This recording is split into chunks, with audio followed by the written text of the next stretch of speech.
weight painting our model, the way to get to weight paint mode is left mouse button click your armature, shift left mouse button click your shirt, and then tab weight paint or choose it up here.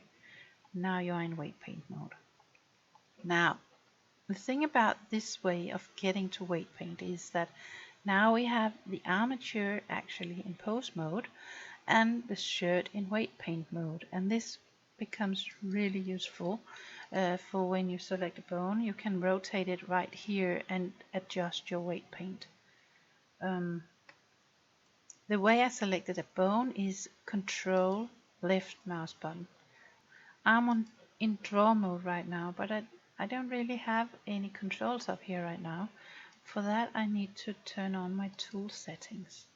Now I can see that I'm actually in subtract at the moment, but if I click that little icon I can get a lot of other brushes. Usually I use the add and the subtract, and then I use the smooth, which isn't here any longer. It used to be a part of those, but they moved it here now and called it blur instead. This one I use a lot, this one I use a lot, both the add and the subtract. The rest, not so much. The average is sort of blurring too. It's a little bit of a different effect, but you get a blur effect still. It seems to be a little bit stronger, I think, compared to the blur effect. Then there's the smear and the gradient. Sample weight, cursor, and annotate. Now if I'm in draw mode, for example, or add, I can control my brush size with F, just like I do when I'm doing sculpting. But I can also, if I hit Shift F, I can control the strength of my weight painting brush here. So I'm fixing this one. So this one and that one we have shortcuts for. It's a bit strange that we don't see any color changes here with this one selected or with this one selected now, but if we select the collision volume bones we see an effect. But look at those jagged edges here. That's why when I moved this earlier I got this jagged edge here, because I've copied weights directly from the body to the shirt, but because my topology of the shirt is not the same as the body, the weight will be distributed a bit funny here. The way to fix that is to simply smooth this, and I could do it with my blur brush, but it's easier to just hit weights here and then choose smooth. And again I can use my Shift R to just repeat the action until I find it looking nice and smooth here. I was looking for a way to do that for all my bones, and I wasn't able to find a smooth that just applied to all of them. You see, there is an option here in options, funny enough, where you can go multi-paint, and that means you can choose two bones, for instance. Control left mouse button that one and shift left mouse button that one, and you will get the weights from both bones showing, and the blackness here is vertices that are not influenced by those two bones. But I found that if I'm trying to smooth these, it's not really working. Perhaps it is. It wasn't working and now it is. Okay, anyway, I was trying to select all the bones and then smoothing, but the more bones you select here, the more diffuse the weight paint will become, and in the end you will just end up with a blue shirt, because it will just average out each other until everything is weighted. So let's see if I can smooth again here. It looks like nothing is happening. I don't know. When I tested it, I didn't like the results. This does look fairly smooth. I can, yeah, that doesn't. So I've found that I'll just have to fix them all, and that's okay.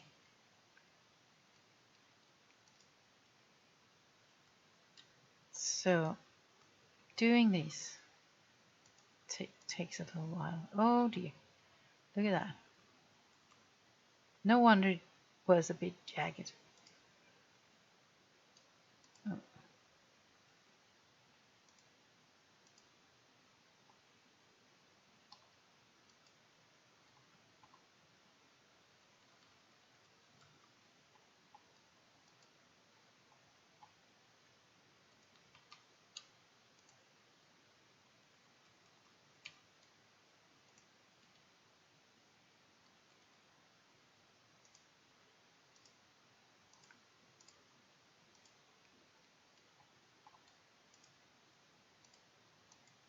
Whoops.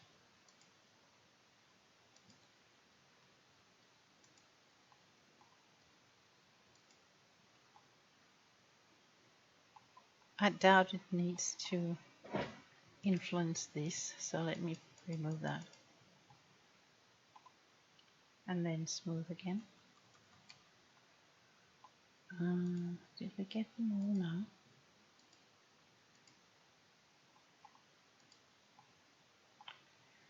Now, I checked all the collision volume bones, but there might be some of these that has a little bit of effect. I mean the legacy bones here. Not that I see any. Here's some influence. And we already checked the arms. Okay. This one is the collision volume neck.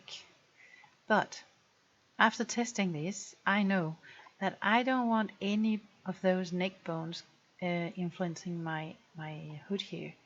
So subtract and strength up, and I'll just paint all this away.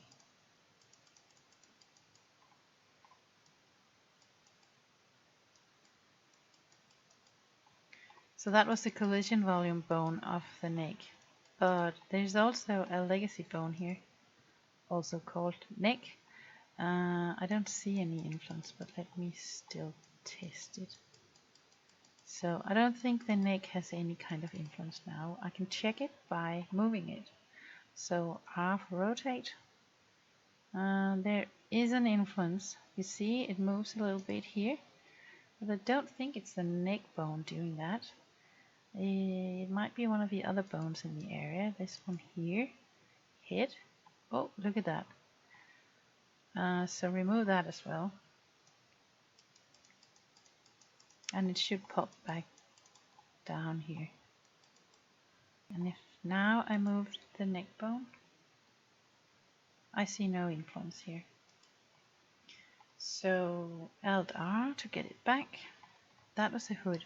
Another thing, if I click this one, I see a lot of influence on the hood, and I actually don't want that.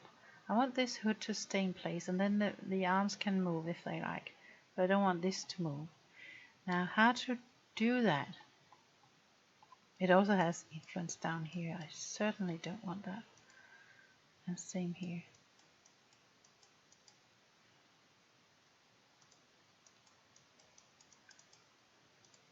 Let's see. Let's see. Okay, and I can smooth again.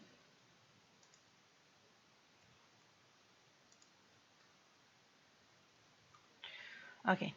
So I need to do something about the hood. I want to hide my hood, and I can't. Not here. But I can in edit mode. We've done it before.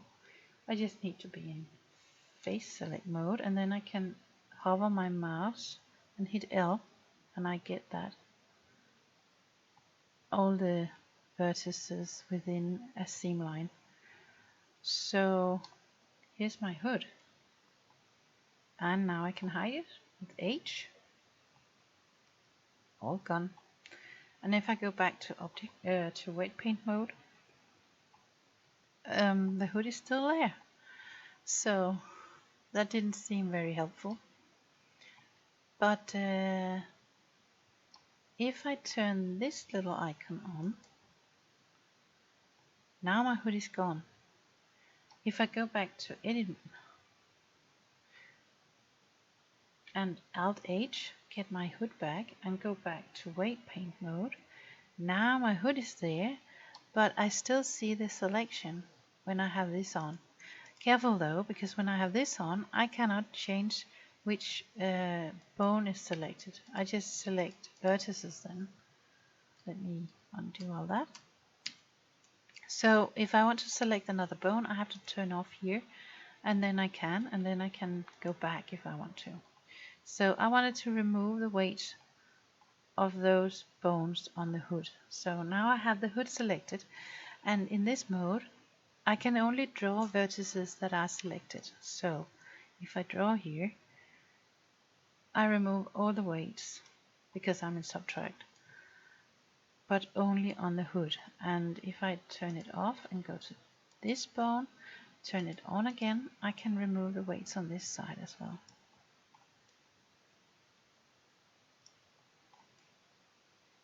There, so now my hood is free of influence of these.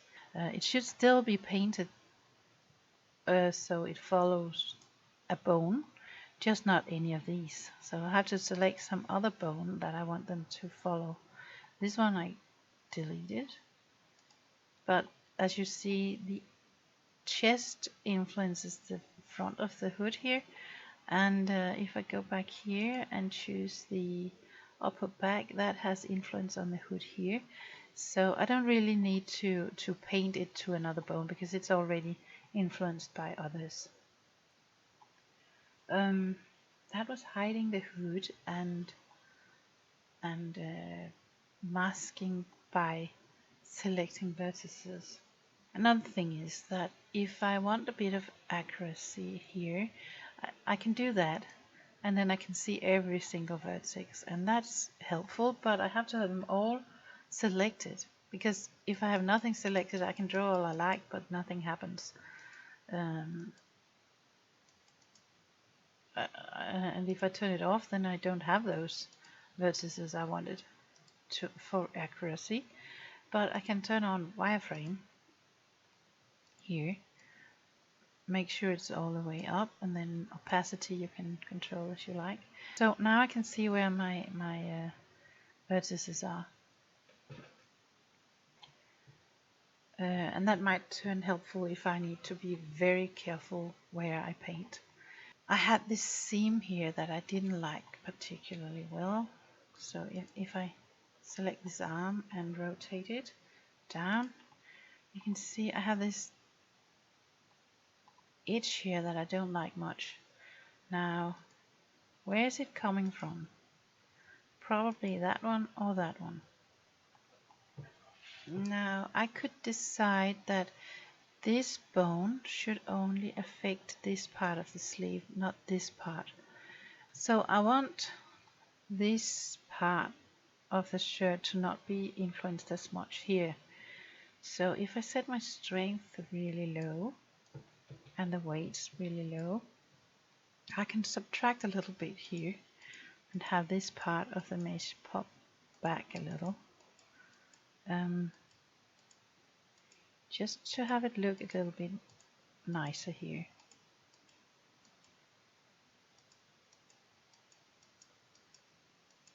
I might need a smooth brush when I'm done here.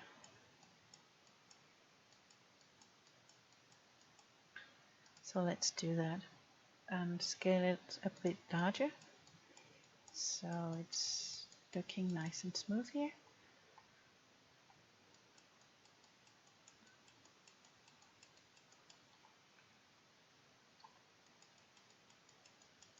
I think that's looking a little nicer here, and I'll do the same here on the other side. I need that bone to be rotated. I'm not too particular about being straight on here because I will see where the problems are here. I need this bone to be selected, and then I can do the same over here. So scale the brush down a little bit again, and then just paint this a little bit back where it's supposed to be, and blur with a bit of a larger brush.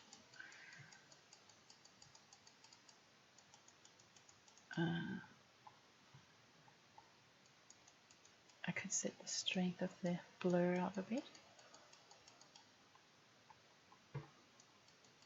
So something like that. Now it's looking a little bit nicer if we go to object mode. I think, oh, there's a weird bend there. Oh, by the way, if you go to edit mode and your mesh pops out like that, ignoring that it's been bent, go to armature and click those two icons and it will pop back. But I don't need edit mode right now. I wanted to go to Wireframe because I didn't like this. So let's try fix that.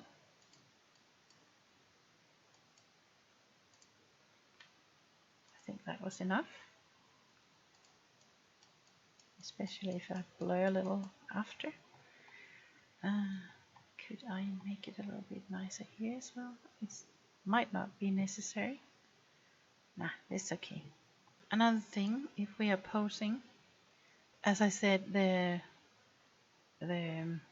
Alt R resets the bones. When I'm in pose mode, I can just left click a bone and I'll get it.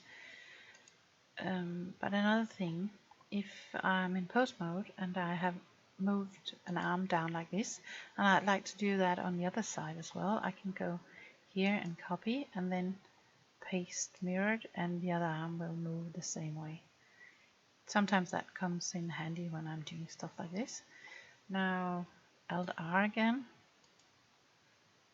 I have no issue here, so that poking through must be caused by my Wireframe. So let's go see what happens here. Wireframe mode. Well, it's clearly because this bone has too much influence, or this bone does not have enough influence. If I try add a bit of weight here, it might fix it, as you can see. So that should do it, especially if I blur a little bit. So now the arm is not poking through. Now let's see if it's the same problem over here. So move down, perhaps that way a bit. I don't see anything poking through here, so that's good. Okay, Alt R to get back.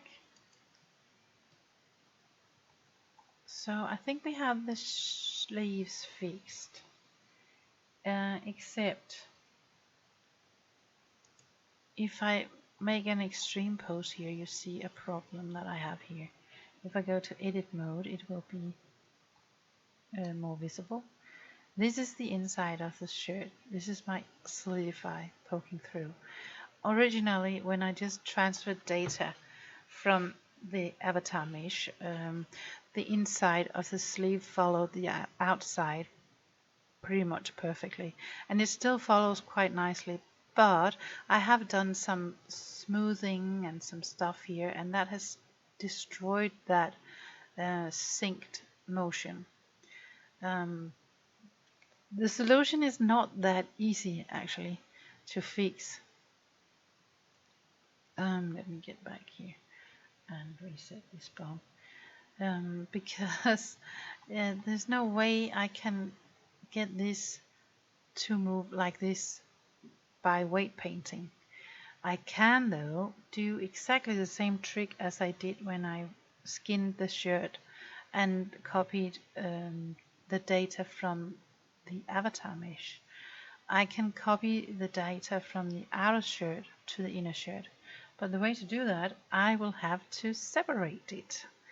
So going to edit mode and face select, I can select that inside of the sleeve, and here as well, and here down, if I can see it, at the border here. And if I turn the avatar off, it's easier. L. So hover the mouse, hit L, and it will select that island. And now if I click P, I can separate by selection. Now it's its own mesh, and it has vertex groups and everything. I'm going to hide it now, and we can deal with it later on. We know it's a problem now and it needs fixing, but for now it's actually easier to deal with stuff when it's not there. If we go back in weight paint mode again, turn off the wireframe as it confuses me a little bit right now. Alt A will deselect here.